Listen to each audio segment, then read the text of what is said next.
we're coming out of the belief state of the chrysalis, where we believe we're gonna make it, but we don't know. We believe that we are going to transform and evolve, but we don't know quite surely. We don't know for sure if it's gonna happen. We have to get out of that. When we went into the shell and we went into this deep contemplation, we already told ourselves and accepted the fact that this was happening. This was going to happen. That this had to happen because there had to be a change. We had to have a change. Things needed to change. We understood that. We knew that. Going into this, the whole process of rest and reflection, we knew that. And so all this time, within the chrysalis, within this human body, the reincarnations, the time spent in this body, the lessons learned, cycle after cycle, we come to the realization, or we come to the time where it is being realized that life is just starting. Life is emerging now. Life is just now happening. All of everything else that was going on before is going to be like a dream that we have all waken up from and all snapped up from. It's not going to seem real. It's not going to seem real. But when we all wake up and get to actually living life because of what we understand and what we know life to be now, after the many years of living something we thought was life, when we get to actually living life, we will be as the butterfly, emerging from the chrysalis with knowing that it will be able to take flight, knowing that it will not die, knowing that this is not the end, but a beginning. Like death. Death is never ending. It is only a beginning and a start. It's only a beginning and a start. It is a transformation process. It is a transformation process. And death is not always death of the physical body. That is something that we have to comprehend.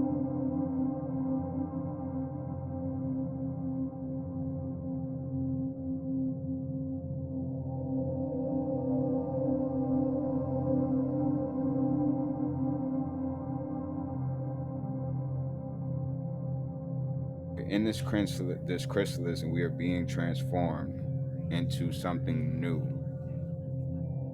something we have not been for a very long time. It's going to come with a lot of craziness and chaos because the old body is dying. The old body is dying and is falling away in order for something else to become and be new.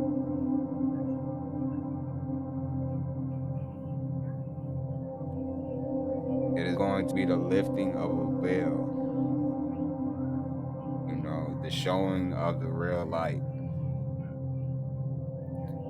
the grand performance. We are in the greatest time of man's lifespan. The greatest time of man's lifespan as we emerge to a new point of being.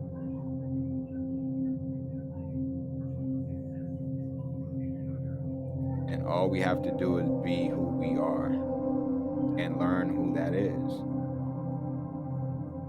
Stand because we're standing for us individually.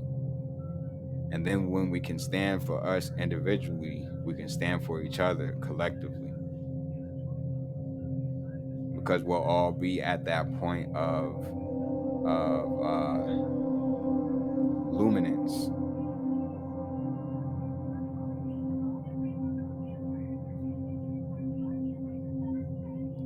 be at that point where we shine so bright that we don't even see how big each person's piece of the puzzle is.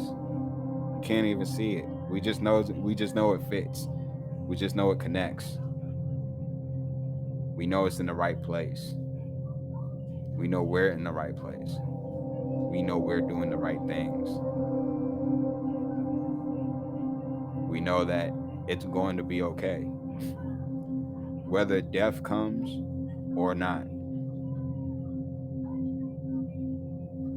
As I said, death is only the transformation into a new life or into a new way of seeing. At least for some of us it is. We are not all the same. That we will come to find out very shortly. We are not all the same. Even if we look the same, we are not all the same. But we can all work along and work together in the way that was meant.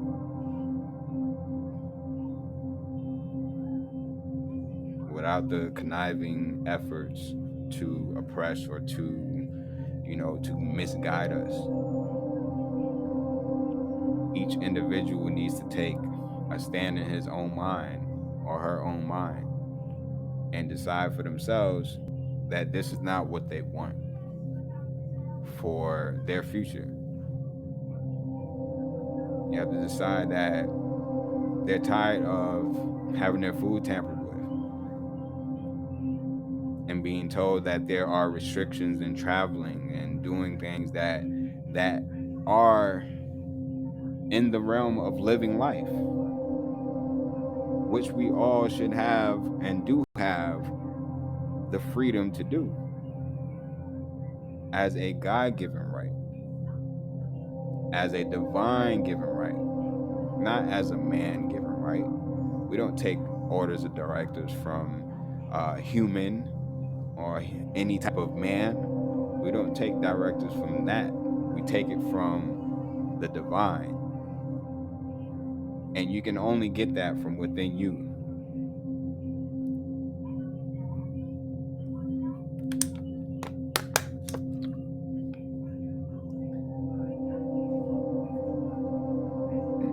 The butterfly's transformation cannot be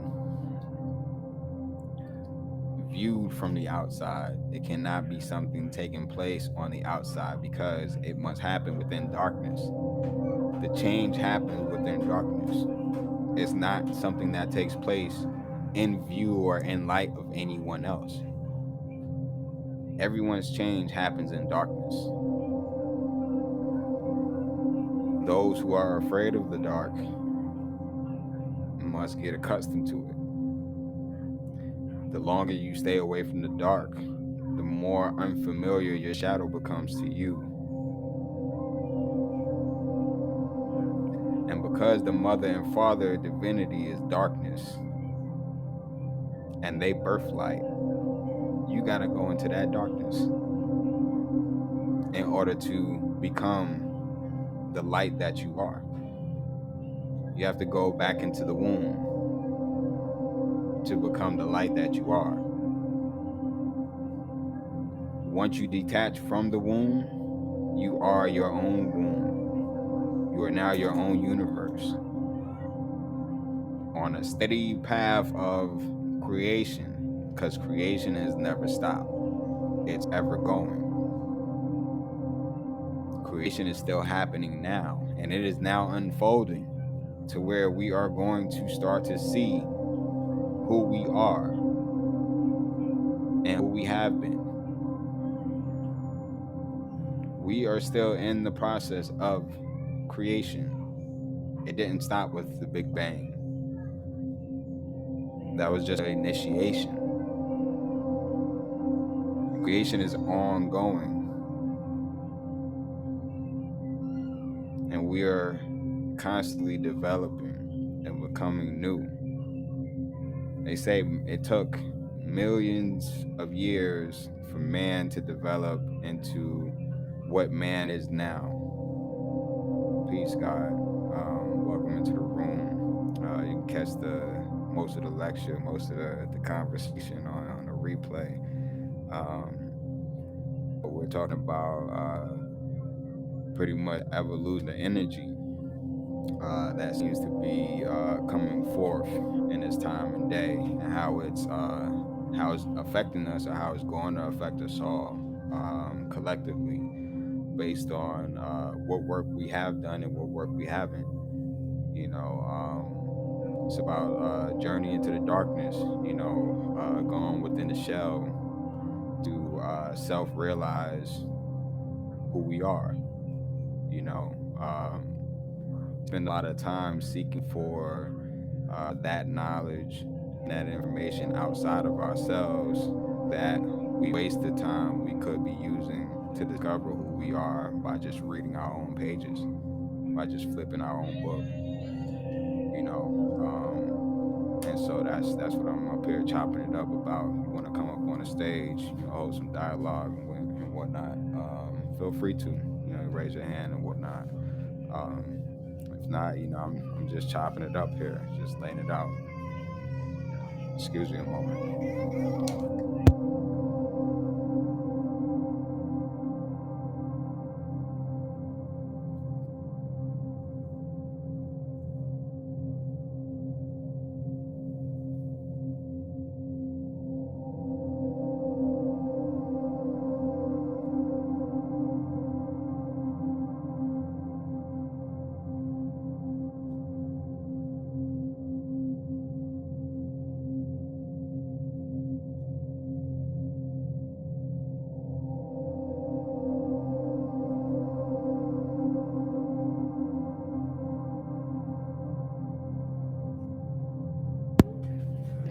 All right, so I wanted to share this quote from a book by the author Rudolf Steiner.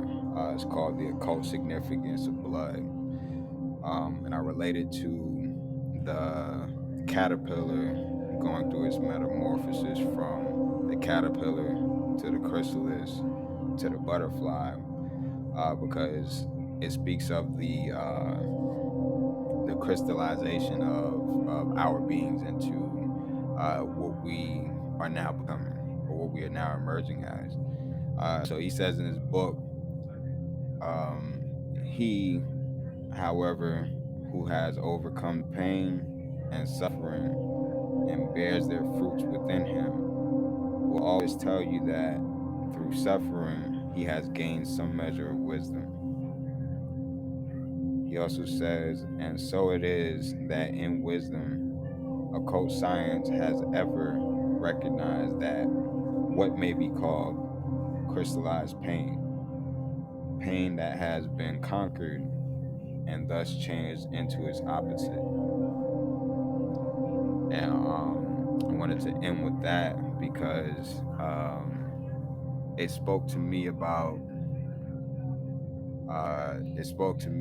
the experience of pain, and the many different ways we took that pain and produced something from the pain itself,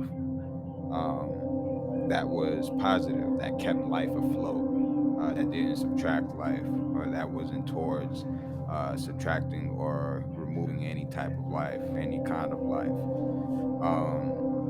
And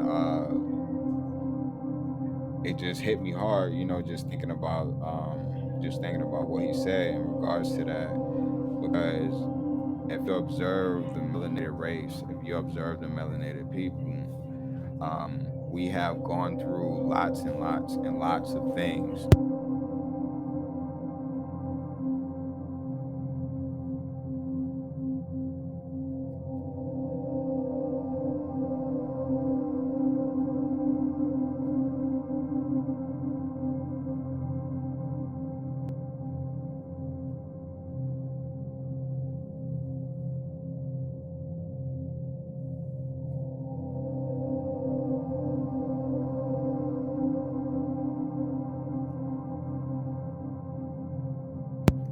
I'm sorry about that.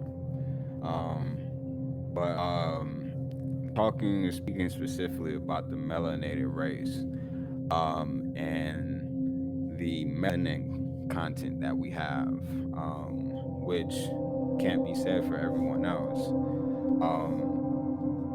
This melanin content, melanin itself, any type of chemical, any type of anything that may be harmful to the human organism, may be harmful to the body itself, is transformed when it comes into contact with this melanin.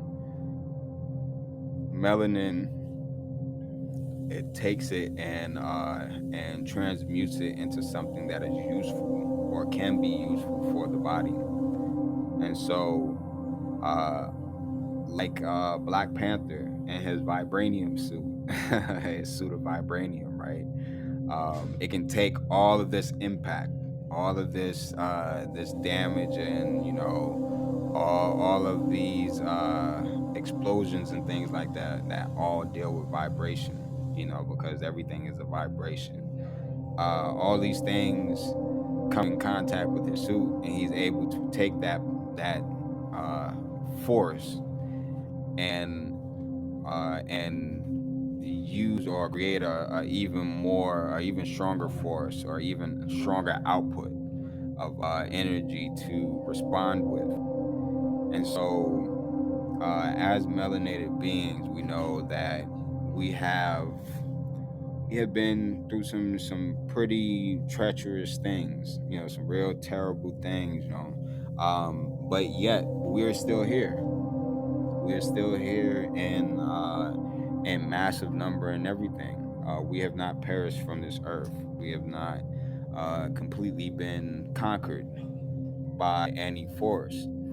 And the reason for that is because we are the original model. We are the model that was chosen by that source energy to protect and, I guess, promote life here on this planet,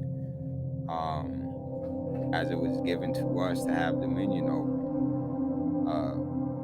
We are the ones who have the greatest capacity of this cosmic source to absorb it, to understand it, and to create with it.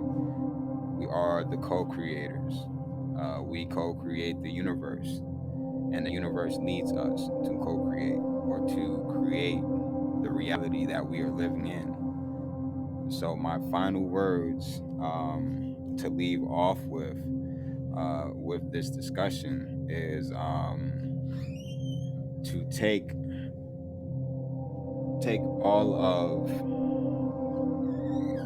of your experience and reflect on it from the time you were a child, as far back as you can remember, to the present. Go back and revisit these times. Revisit the times that you were in your chrysalis, you were in your stage of development. When we often go back to revisit those times, there are a lot of corrections and things that we can make internally that promote this outgrowth and this development of our new selves, of this new being, this new energy. These things that once they're corrected internally, they allow for us to see the ways to the goal.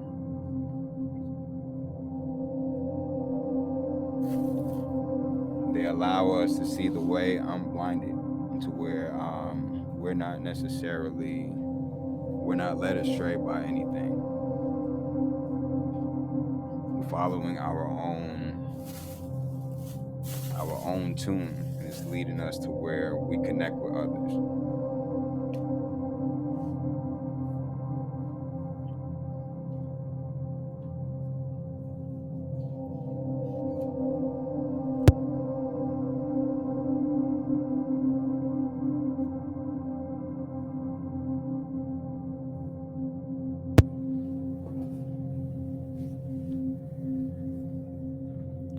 No one can have the work done for them.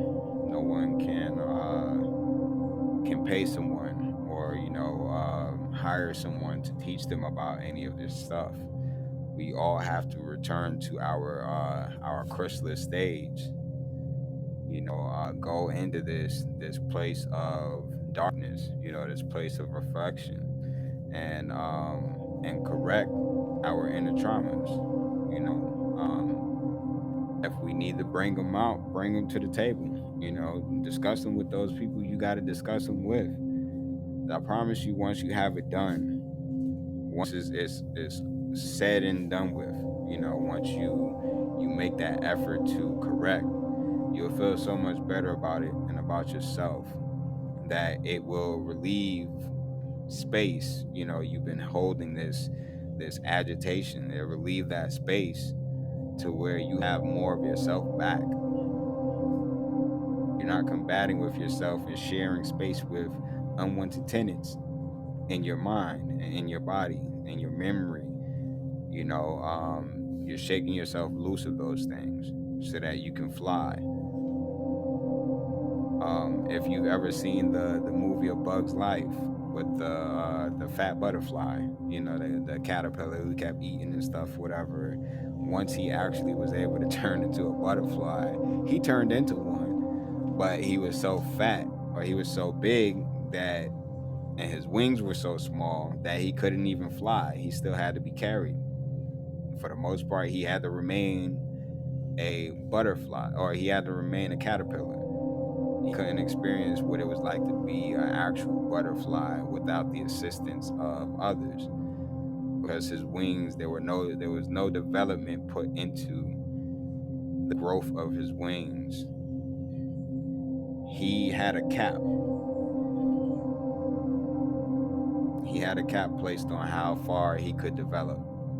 And so he didn't change very much. He just changed a little bit to where he can see a slight reflection of what that divinity is, but not necessarily experience the whole thing in full flight. That's kind of the same thing. We've been cooking in this soup for a long time, and by now we should have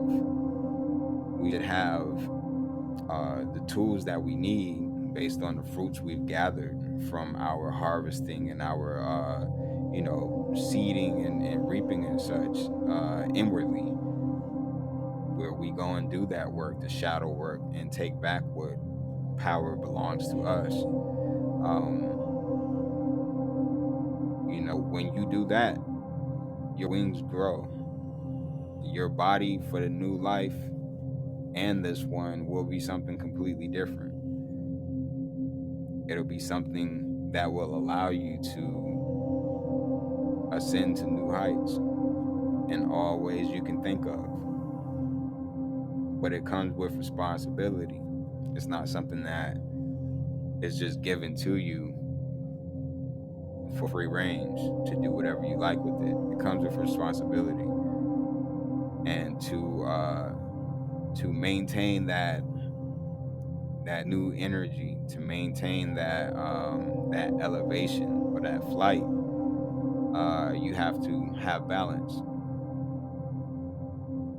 Without the balance, you'll go too high, too close to the sun like Icarus, and your wings will burn and melt and you'll fall to the ground.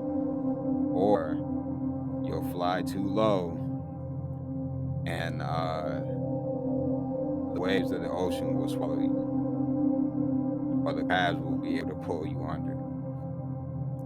So with that being said, I'm gonna go ahead and end this here now. But I do want to say,